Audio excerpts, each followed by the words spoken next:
Welcome, ladies and gentlemen, to the Soulful Hunter Podcast. I am your host, Johnny Mack. Through this podcast, I am on a mission to transform lives through primal adventure and to spread my mission of mentorship as conservation. This podcast is powered by Washington Backcountry, a resource for all hunters new and old. To find out more about Washington Backcountry, go to wabackcountry.com or search for Washington Backcountry on Instagram, Facebook, and YouTube. Ladies and gentlemen, welcome back to another episode of the Soulful Hunter Podcast. Today I have a wonderful episode for all of you who are interested in spring bear hunting and just bear hunting overall. We have Clay Newcomb is joining us today to talk all about bear hunting and the how-tos and the 101s and all that stuff. So, Clay, thanks so much for joining us today. Yeah, thanks, Johnny. You bet, man. I appreciate it. So, Clay, I wanted to have you on. You are the owner of Bear Hunting Magazine. That's right. How'd you fall into that? You know, Bear Hunting Magazine has been in print for 20 years. We're in our 20th year, and I've had the business for the last 7 years. And, you know, I was a bear hunter for long before I had this business and was never really intentionally trying to get into the bear world. I always say the bear world kind of came and found me. It was, you know, just like a lot of people in the outdoor industry that make a living in the outdoor industry. It was just kind of a unique set of situations that caused it to happen for me like it did. If I'd have sought it out, it probably wouldn't have happened. But long story short, Bear Hunting Magazine's been in print for 20 years. It's only been owned and published by two people, and so the founder of the magazine, I got to know him several years ago, and when he was just ready to be done with it, I was on the list of people that he talked to, and we were just able to work it out. So, but you know, to me, that's less interesting than just the idea of you know, bear hunting has just been a massive part of my life, you know, and has really shaped my life in a lot of ways. And first and foremost, I'm passionate about black bears, not even hunting them and eating them, but just they're an incredible animal. It's an incredible wildlife resource, and I just have deep respect for them. Always have. Nobody told me to respect them. I just kind of innately did in a part of the country where a lot of people didn't really appreciate them that much. That would be the context of which I grew up in, is I was like, man, why aren't we paying more attention to these critters? And so that kind of brewed this deep respect for bears that turned into what it is today for me. So that's so cool. And so to let the listeners know where you're from, what part of the country is it that you're saying that this respect for black bears is just not looked upon just the same way you do? What state are you from again? Yeah, so I'm from Arkansas, and I think that's changed, Johnny. I mean, you know, I'm talking about you know, almost 20 years ago when I killed my first bear in Arkansas. That's kind of the sense that I got, as it was just this like sideline type hunt, sideline type animal. People were just interested in a whole lot of other stuff. And I think that's changed. Now they're getting really the cultural respect that I think they're due. So yeah, I'm from Arkansas. Yep. That's so cool. You know, I can totally understand and relate with you as far as like your admiration for black bears. The black bear was the very first game animal that I shot and killed, and you know, it took me a couple years even to be able to harvest my first deer.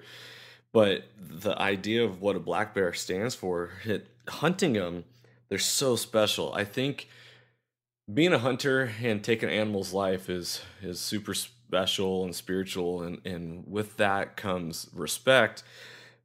But there's no other animal that really challenges your courage as a human as going, you know, black bear hunting and the opportunities it creates. You know, people hunt cougars with hounds or more opportunistic, but you can specifically go out and focus on black bear habitat and how to find them and where to find them at, and then have success based off of that. And it's really special. And I feel like so often in the hunting realm, you get the people that are like pro hunting no matter what it is, and then you get the people that are pro ungulate and they're not really sure how they feel about predator hunting.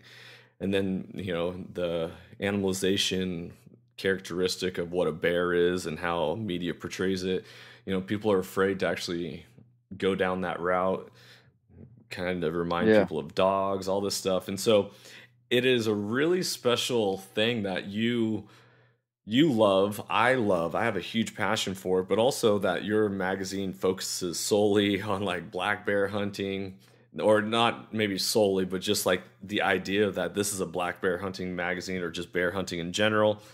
And then just going for it. You're on the front lines of advocacy for predator hunting and predator management, and it's huge. And I really appreciate it. Yeah. Well, from a historical perspective, black bear, there's a phrase that we use that, the bear is the icon of North American wilderness. I mean, the first stories that people were talking about when especially European settlers arrived here, they were bear stories. Those are the stories they were telling. Those were the animals that were really forming their consciousness of wilderness on this continent.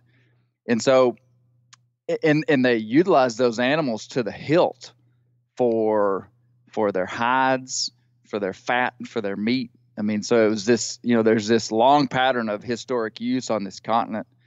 And I don't know what happened.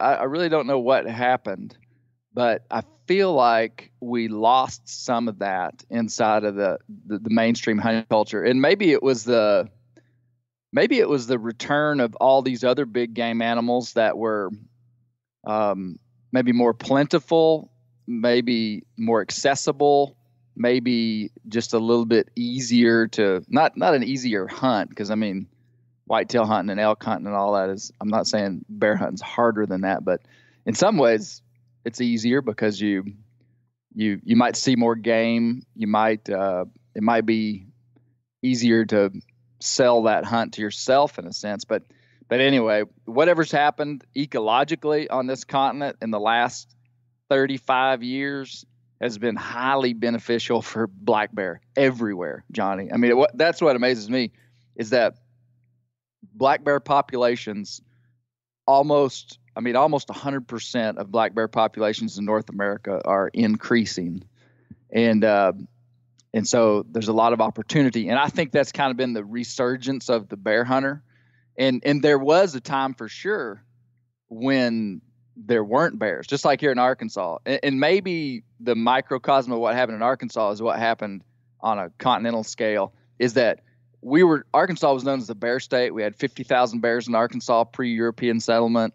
And then by, 1930, there were like 50 bears in the entire state. So from 50,000 to 50, over the course of about 100 years. And that wasn't just hunting. It was, landscape level logging, and just the same story that almost all of our wildlife have, which is, massive degradation of habitat combined with market hunting, just pushed bears out. Well, that effectively killed the bear hunting culture in Arkansas. I mean, it was gone for 80 years, so a generation, and really multiple overlapping generations inside of an 80-year span, they weren't bear hunters. I mean, it just wasn't in the consciousness of hunters to think about bear hunting. And then we had this historic reintroduction of bears in Arkansas, which I love to talk about and always do.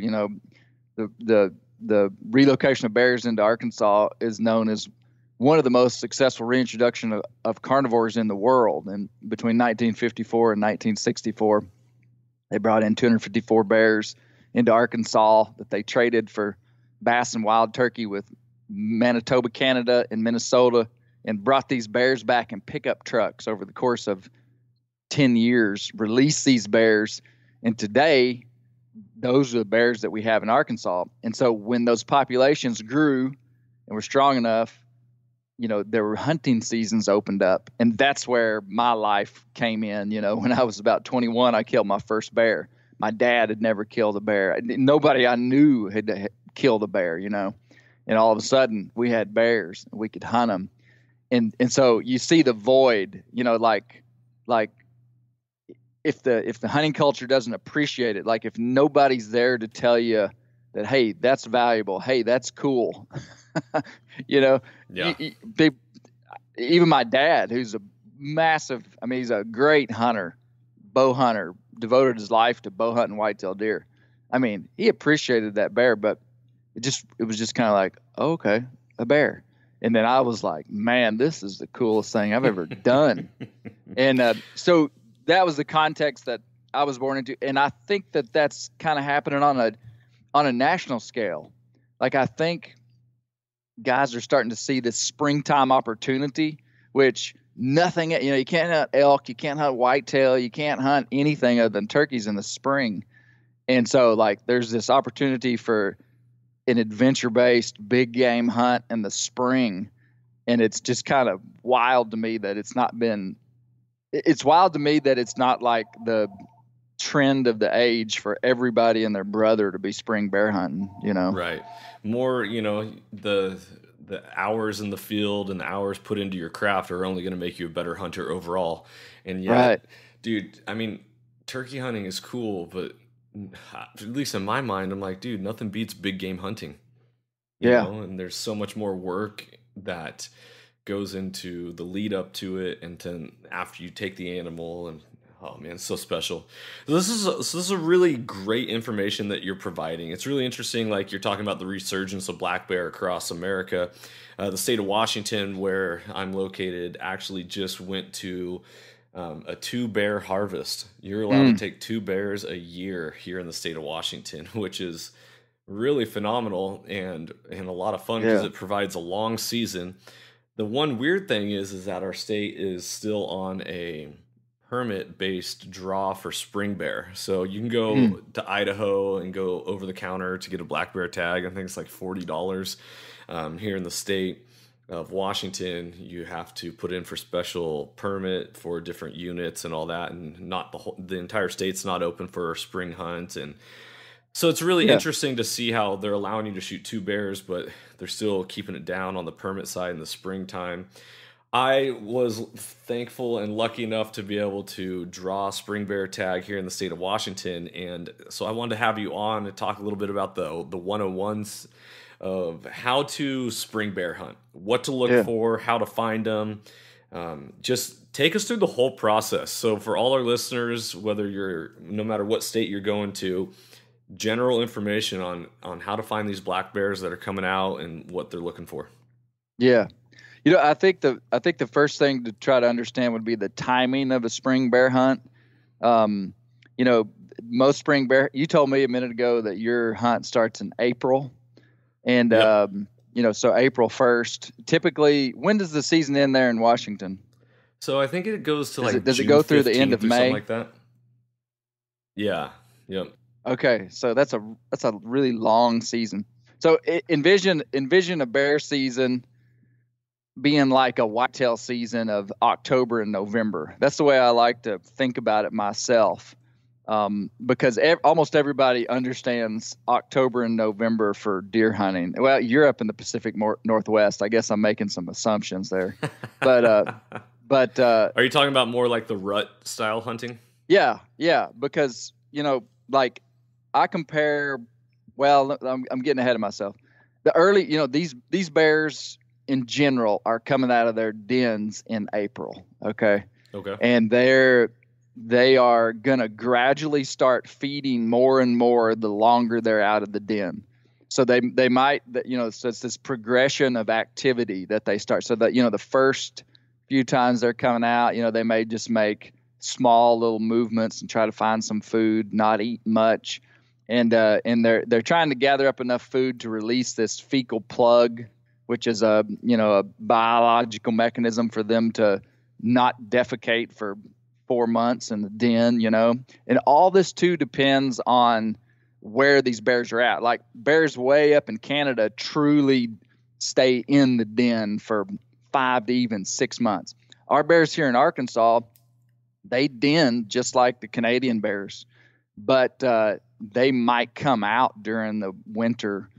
You might see a bear on January the 4th, wandering around, and he's not really out, but he's sun, is warm, and he's just making a little venture. Anyway, they're progressively getting more and more active. Usually by the end of April, bears are, it all depends on where you're at. I mean, you could kill a bear on April the 1st, but most of your bear hunting is going to start around May the 1st, when the bears are going to be pretty active. If you're way up north in Canada, that's still early. Okay. But like in Montana, where I'm hunting, May 1st is questionable, but most bears are going to be out and moving around. And the only thing available during that time is basically going to be green vegetation. There's no berries. The growing cycle hasn't had time to produce berries. There's few insects, but not a lot. There's no nuts. There's no, basically green vegetation is their main food source. And they're regionally going to be selective. There's going to be a favored food source for them wherever they're at, but they're also, a non-selective omnivore. So, they're eating just about anything that's green. And that's where you're going to kill spring bears, Johnny, to answer your question, especially early in the spring, is these places that green up quicker than other places, whether it be the high elevations have a bunch of snow, and down low, there's green grass, there's green vegetation. It's going to concentrate bears down low, whether it be as simple as a avalanche chute on the side of a mountain that is exposed to, the rays of the eastern sunrise. And so that place greens up a week before everything else. A bear, you might find bears utilizing a small little patch of green for whatever reason, or maybe it's a high line, or maybe it's a road. Maybe it's a gated road that has bar ditches on the sides that are greening up before everything else. So basically for your area, you're just trying to find out what greens up first. And there's probably going to be, you're going to cover a lot of ground that you're not going to find bears on, but you're going to all of a sudden, bam, you're going to find, a 200-yard stretch of road that's got 7 piles of bear droppings in it, and you're going to be like, okay, there's a bear using this section of the road. Or you're going to be hiking the backcountry and see a green spot up on the side of the ridge that you can glass from half a mile away, and you throw your binos up and you're like, there's a bear in there. So that's early season hunting. Do you have any questions on that, Johnny, or thoughts on that? Yeah, no, I like it. This is good information. So I've always heard that you want to focus on the baby grasses. My specific target of how I plan on doing my hunt is getting to some type of elevation where I can glass a distance and really focus on covering ground with my eyes rather than my feet. Yeah. I've been seeing, in my research, and for everyone here listening, is a lot of people like to walk logging roads and just kind of, every little switchback where it opens up and gets a little more sun, where fresh grasses start to grow a little bit more and all that. Do you typically see the bears in high density, or are they more solo during this time, or are they condensed down because of the nutrition? You're going to find trends inside where you find them, but you're not going to see them together very often. I mean, you're just looking for one bear.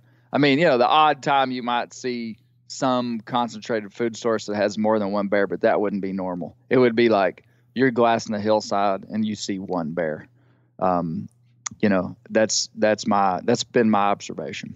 That's so cool. And so that's the early season. You start to get the grasses and all that stuff. Then what? About May, deer and elk and all the other animals start dropping their fawns and the youngs. And so are you changing your tactics around that time? I never have. I've never, all the research that shows black bear predation on ungulates is pretty sparse. I mean, they for sure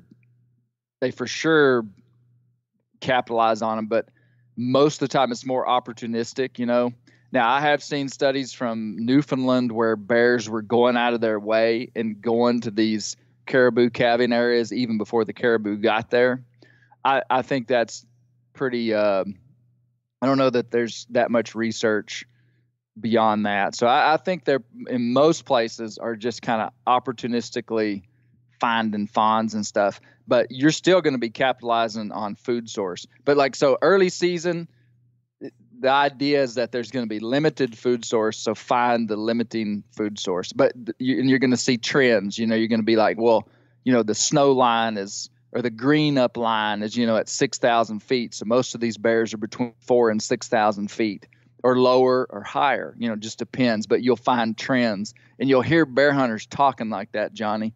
They'll say, "Man, I'm finding bears between 3,000 and 4,000 feet," and so you can kind of go, "Okay, well, that's where I'm going to start looking."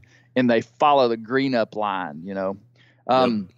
Now, what happens that I key or you'll note is that, so the bear rut is not like an ungulate rut where conception date is coinciding with this perfect date in the spring for fawns to be born. Okay, you know, that's the way elk, whitetail, everything, all these ruts, you know, so they have these real tight windows when these females have to be bred. Bears are not like that. They have this delayed implantation process where they have this long, elongated time period where females are receptive. That being said, most females are bred in June. And from the research I've seen and the populations that this research was looking at, a lot of these bear, you know, kind of a peak general breeding date would be like the middle of June, like June 15th. And so if you can imagine from either side of that, you would have this increasing breeding activity starting, you know, really around the 20s of May. That's what I like to say. And that's what I've seen for years, is that about May the 20th, anything could happen, meaning you could see some serious rut activity, which changes what the boars are doing. So the boars have been out of their den since, let's just say, April 15th. And they're weakened because they haven't eaten. They're gaining their strength for a month. Finally, by, you know, the middle of May, they've had a month of taking in calories. Their bodies are strong. And then now they're ready for the rut. So they're going to have to eat, but they're going to be focused on cruising, looking for sows. When they find a sow, they're going to stay with her. They're going to be fighting rival males. They're going to be going into rival male territories. And so let's just say from May the 20th on, that's when anything could happen. So you could be glassing a hill for 2 days, having not seen anything but some little lone sow over there. And then all of a sudden there's 2 huge boars over there with her fighting for her. That works for and against you, because you also could be half a mile away or a mile away and see a giant boar cruising across the hill. And you go, holy smokes, there he is. And you can't catch up with him and you never see him again. You know, I prefer the early season, and other people would totally disagree with me, and that's totally fine. My best success has been in the early season, Johnny. When you find that boar, he's not going anywhere. Does that make sense? Oh yeah. Like, so when you say early season, you're saying more May, mid-May, or like early to mid-May. Cool. Yep. Early to mid. That's when because when you find that boar, you know, in that whatever type of feeding area he's in, or whether it's a bait site, you know, bait and spring green up, they treat them exactly the same. So everything I'm saying would be exactly applicable to a bait hunt as well. But you know, that boar is focused on feeding. So if you see him in that plot this evening but can't get to him, he'll probably be there in the morning or the next afternoon. In the rut, you see him there this evening, he may or may not be there tomorrow, you know. Right. That being said, tomorrow you may see a boar that you've never seen before. So there's pros and cons to all these things. Also, the further you get into the spring, and this would be kind of a not a closing statement, but that would kind of bring all these ideas together. The deeper you get into the fall, deeper you get into the spring, the more natural food is available. Okay, so the green up is going to start happening from the bottom of the mountains to the top. There's going to, insects are fully out, which bears capitalize on insects a ton. And bears are going to be more spread out. So early spring, they're concentrated. By late spring, they could be spread out and they could be anywhere. Early spring, no rut activity to speak of. If you see a bear, he's going to be close. Late spring, bears are rutting, bears are moving around, bears are fully active, but they're also spread out. And so, again, that brings me back to why I like to hunt the early season. You may not see as many bears, but if you see one, you can kill him. That's been my observation. The other thing is for glassing. If you're spot and stalk hunting, late spring green up can mean lower visibility. Early spring, a lot of times you're just able to see better in the places I'm hunting anyway. Yeah, that's interesting. I was really caught off guard one time a couple years ago. I was on a bear hunt, and this bear was so focused on eating. It was in August, so berry fields, that it could care less about which way the wind direction was going. And even though our scent was being pushed towards it, it was just munching away. Do you find the same type of thing when it comes to spring, that they're so focused on trying to get their digestion systems going that they're could really care less about their surroundings? Well, I would say from a visual stalking standpoint, yes. From a scent standpoint, I would probably tell you, Johnny, that bear didn't smell you. You might have thought he had the opportunity to, but something was happening where he couldn't, because that is the one thing that they always pay attention to, especially in a spot and stalk situation when they do not know that a human is involved in the situation. Like a bait situation, sometimes they'll smell a little bit of human and they won't care because they're already habituated to it to some sense. They know this is like an artificial setup here. There's a human involved. There's bait. There's food. The human comes. The human leaves. So if you're hunting, you might get a bad wind and a bear just come in. My experience has been 100% that a spot and stalk bear will spook if it smells you. Now, that being said, a lot of people talk about how bears don't have good eyesight, and I disagree with the actual factuality of the statement. Bears actually have good eyesight. They're just an apex predator. Number one, they don't have a flight response quite like a prey animal. Number two, they do easily get distracted by food. So they'll put their head down into some clover and just go to town and may not lift their head for 10 minutes. And so it gives people the idea that bear can't see them, but he can, because as soon as they get on alert and want to see you, they will. I think sometimes they just don't care. And, they obviously can't see near as good as a deer or an elk or a turkey or anything. I mean, they just, that is true.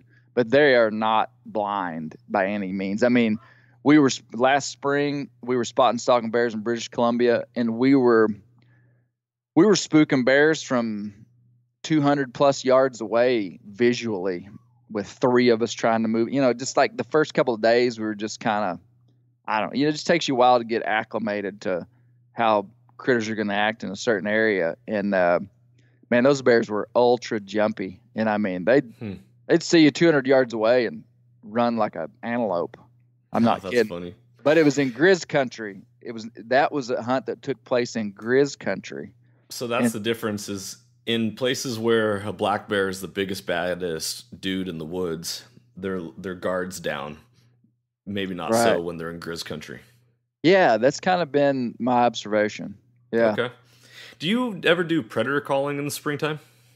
Just a time or two. I've done it. I've we've called bears in, that we saw, and I mean, just seen them come running. I've also last spring was within 100 yards of a sow feeding, and we were just messing with her. A guy had a rabbit squalor or something, and he just went to town blowing that thing, and she did not even lift her head. It was bizarre. Like I at least figured she'd lift her head and look our direction.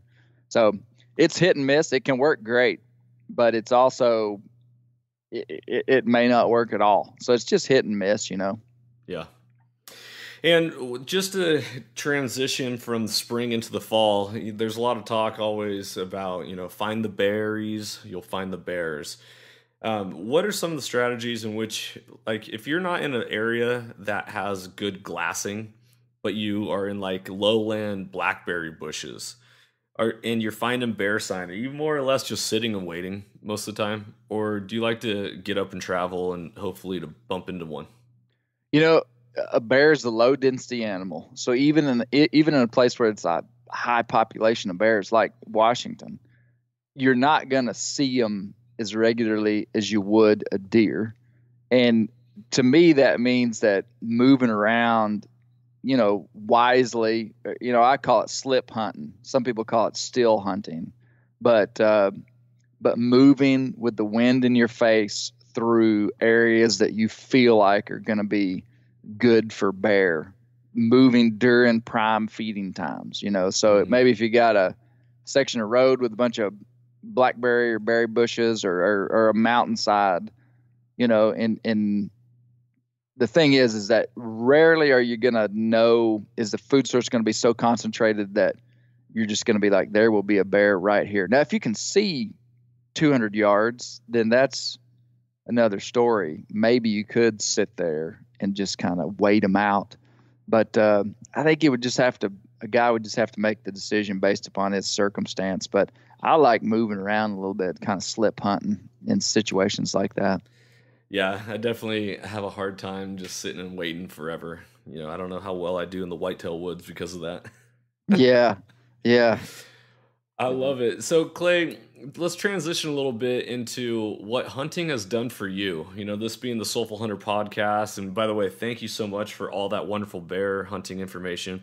But with it being a Soulful Hunter podcast, what has hunting taught you about yourself? Where have you become a better person because of hunting, or the different lessons that it's taught you? That's a good question, Johnny. And I like that idea that hunting really should make us better humans. And I believe that. I also believe that there's, anything that we pursue with excellence has the opportunity to make us better people. I mean, hunting's so unique because you've got to have this knowledge set. You've also got to have a physical skill set. You got to be able to shoot a bow. You got to be able to shoot a gun. You got to have this intimate understanding of nature at some level to engage with these animals. You've got to know how to process game. You've got to know how to cook game. You've got to know how to you just have this unique and pretty broad spectrum of activities that encompass what hunting is. And all those things are such identifiers of really what makes us human. And, oh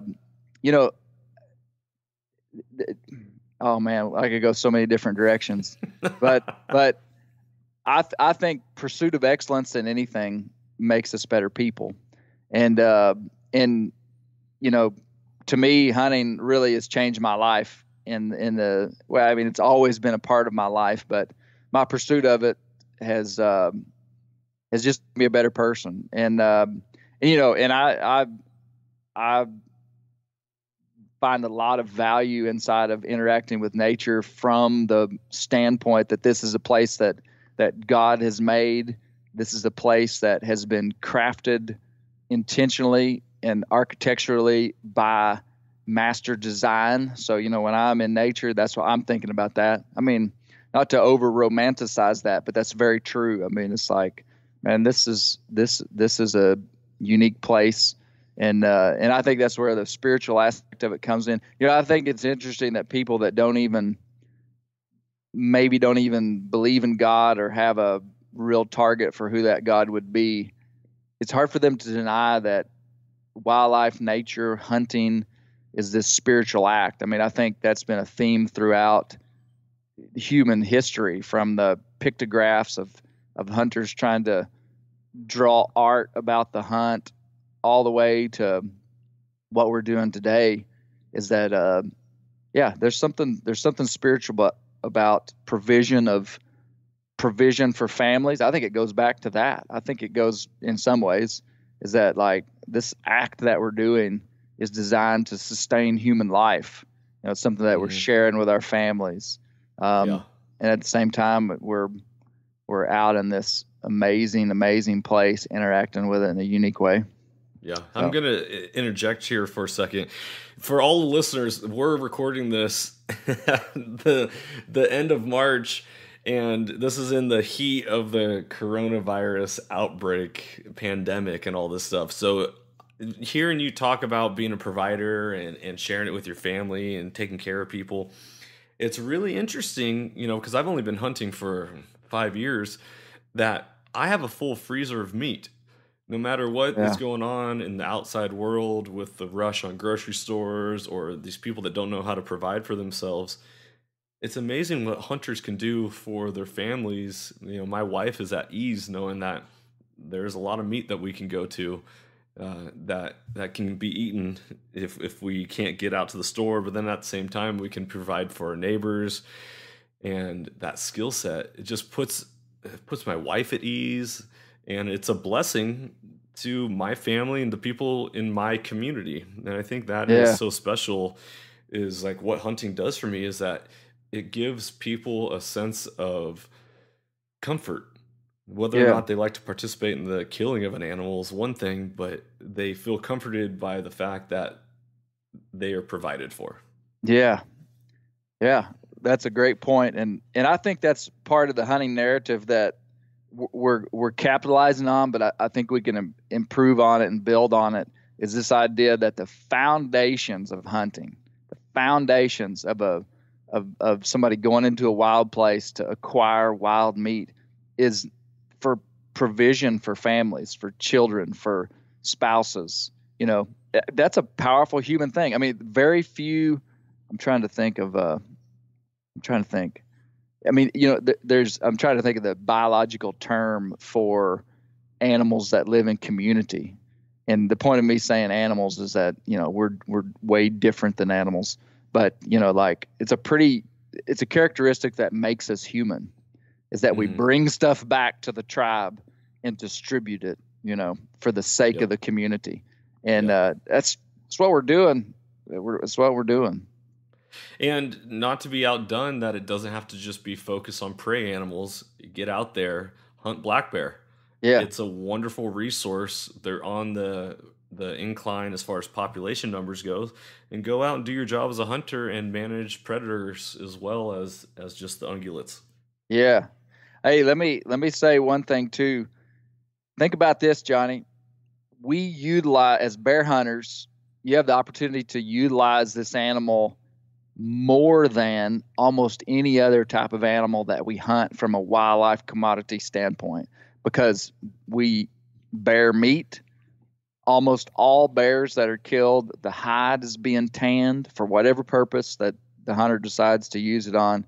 And number 3, bear fat, which is a thing that is becoming more and more popular. Guys are starting to see the benefits and the cool ways to use bear fat or bear grease. And so what other big game animal do we use the meat, the hide, and the fat? And not to throw another species under the bus, but I mean, like deer, like we pretty much just use the meat of a deer. I mean, very few people are tanning every deer hide that they kill. I mean, right. It's not nobody's like we're rolling around in buckskins anymore. Yeah. And, you know, the deer don't have enough fat to render down, you know, deer tallow. I mean, I know it's been done, but, you know, I say that because people have this massive disconnect from a bear being a food source or us using it. But really, we have this like strong point inside of hunting bears that, golly, there's a ton that we can utilize. And that's why bears were market hunted. That's why guys built their careers on bear hunting in the East, like Daniel Boone and a bunch of other people, even here in Arkansas. That's what I've been studying on, is some of these old market hunters, is that a bear has a lot to offer. And so it's a great time to be a bear hunter. It really is. Man, that's so cool. We are in the good old days of black bear hunting right now. We are, except for socially. And that's what we're trying to do. And that's where hunters like you, Johnny, and all these other guys, like, we just can't be ashamed of being bear hunter. We can't be afraid to bring it up. We can't knock all the different types of bear hunting. And that's something that happens pretty often, is that, somebody has a method. Bears are so diverse. They live in such a broad geographic swath of North America that there's all these different methods. And, so hounds, bait, spot and stalk, basically. And so guys get into their little niche of the way they want to do it and view it as that's the only way, or look down on another method. And so we got to eliminate that. We really do. I mean, it doesn't make sense for guys to, think that way, and people do, but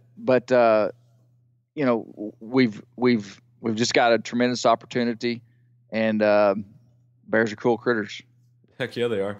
Okay, I want to go back to the whole rendering fat thing. Since this is more of a hunting 101 style podcast episode, let's talk about how to render fat. So sure. You cut off the fat from the meat or from the hide. And what's the process that you like to do? You like to do it in large batches, or you just boiling it with anything else, or just melting it down to the liquid form? Okay, so take us through the process of what you do for rendering fat. Sure. So spring bears will have some fat, and so you can harvest fat off of a spring or a fall bear. In the fall, they're going to probably have a lot more fat. Most of the good cuts of fat are going to be on a bear's rump. On the hams, they'll have this big, thick fat. But depending upon, how much fat it's got, it could have fat all over its body. And you just try to harvest off these big, white fillets of fat. I'll take those, and usually I'll freeze them. It's okay to freeze them for, I've got some in there that's been in there for a year. We'll see how it does. But I've definitely, the most I've ever had in there was about 6 months, and then rendered them. But what you'll do, take a slab of fat while it's still cool, about half frozen, cut it into cubes. And the easiest way would just be to take those cubes and just slow render them down with low heat in whatever you wanted, whether it would be a pot on a stove. I've rendered fat in a jet boil. I've rendered fat in what we call down here turkey cookers, like a propane, like an outside propane, grill with a big pot on it. And basically, you don't want anything in there but fat. You can pour a little water at first. I mean, just a little bit, just to kind of give some liquid at the bottom of the pan, so that when the fat hits, it doesn't sear and stick to the bottom of the pan. And you just stir it, and gradually that solid will turn to liquid. And as soon as it liquefies, I mean, it's rendered bear fat that's ready to roll. I will say probably the best practice, all these things that we do, there's easy ways to do it that work great, but then there's best practice ways that, like, if you're really trying to do it right, you'd probably do it that way. Well, with rendering bear fat, to grind it like you would your ground meat, to grind the fat first gives it a much more efficient and quicker render. So when you have these chunks, like the chunks I'm talking about, rendering down would be like 1 inch by 1 inch chunks, something like that. Like, what'll happen is that solid will render down to maybe where there's 20% of that fat left in like a little, we call it cracklings, and it just won't hardly get down smaller than that. And so you would strain out those cracklings, strain the bear oil through cheesecloth, through a colander, and put them into mason jars, usually is what I use. And then you'd have these cracklings left over, which you can eat. You can salt and pepper those and just eat them while they're hot. It's pretty incredible. You can save them. They don't even have to be refrigerated for a while. You can use them as dog treats. I've used them for a lot of stuff like that. But if you grind the fat, you don't get any cracklings. So it's like 100% turning bear fat into 100%, just rendered fat, no waste. Now, is it stored as a solid or is it stored as a liquid? Well, okay, the cracklings, which would be solid. That's what I was saying. Store as a solid. Right. So you'll pour when the bear oil is hot, it will be this clear, almost clear amber colored liquid. And as it cools down, it will turn not completely solid, but more solid. And like the next day, it'll just look like this, like creamy white, pearlish, like something you can't see through. It would almost be the consistency of like applesauce or something. Okay. And then, but as you let it sit there on the shelf, and it doesn't need to be refrigerated, you can just set it on the counter for a year. It doesn't need to be refrigerated. The solid part of the fat will sink to the bottom, and then this amber colored liquid, almost like honey, rises to the top, and it just looks like oil. I mean, it looks like oil. I mean, it looks like olive oil, and all of that fat is good. You don't need to just try to use the liquid part. Like, you just like stir it up with a spoon, and you could use that fat for whatever you want to use it for, and that we can talk about that. But man, that's so cool. I know I've had a pie crust that was made with bear fat. Actually, the very first bear I ever killed, I was able to render down some fat in a jet boil in the backcountry. Okay. And do little tenderloins cubed up in the rendered down fat. Nice. And cooked it that way. It was phenomenal. One question I want you to just address for listeners is, in the bear fat, there's no need to worry about cooking it to a certain temperature, like to kill any. I'm drawing a blank. Trichinosis. What's found in the bear meat that you have trichinosis. Yeah. Well, you've already accomplished that by rendering it down. I mean, so like that's a good question. I don't think that. Well, I don't want to say that because I don't want to mess anybody up, but Right. It needs to be researched whether trichinella larvae are in the fat or whether they're just in the meat. I feel like they're probably just in the meat, but don't quote me. There you go. But let's say they are. You have already got that bear fat to an internal temperature way above 140 degrees just in the process of rendering. So you could eat that bear fat with a spoon, or the rendered fat, the oil. You don't no need for more cooking. Is that what you're asking? Yep, that's perfect. Knowledge is power, and the more information that people can get and take from this podcast is only going to help them feel more confident in going out and hunting bears and knowing what to do with all of it once they're done. Yeah. I love it. Clay, thank you so much for coming on and sharing your wealth of knowledge with everyone. Is there any departing thoughts or statements or anything that you really want to leave our listeners with? Get out and try some spring bear hunting. And there's a lot of opportunity, especially in the West and in Canada. And try some bear meat. Try to render down some fat, and I think you'll find that you enjoy it. You like the meat in the hunt. The hunt is whatever you make of it. I mean, you're in a wild place. And that's what I've always loved about bear hunting, is that it takes you to places that you would just never go, because bears, they live in wild places. And so it's fun to hunt them there. So that's so cool. Yeah, man.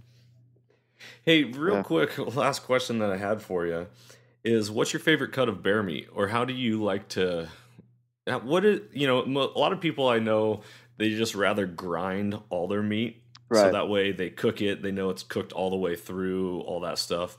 Right. Do you have any favorite recipes or any certain cuts that you prefer? So the best bear meat just personally that I have ever had, the best meal of bear that I ever had was made for me, and I got to confess I haven't replicated it yet at my house, but was bear shank ossobuco.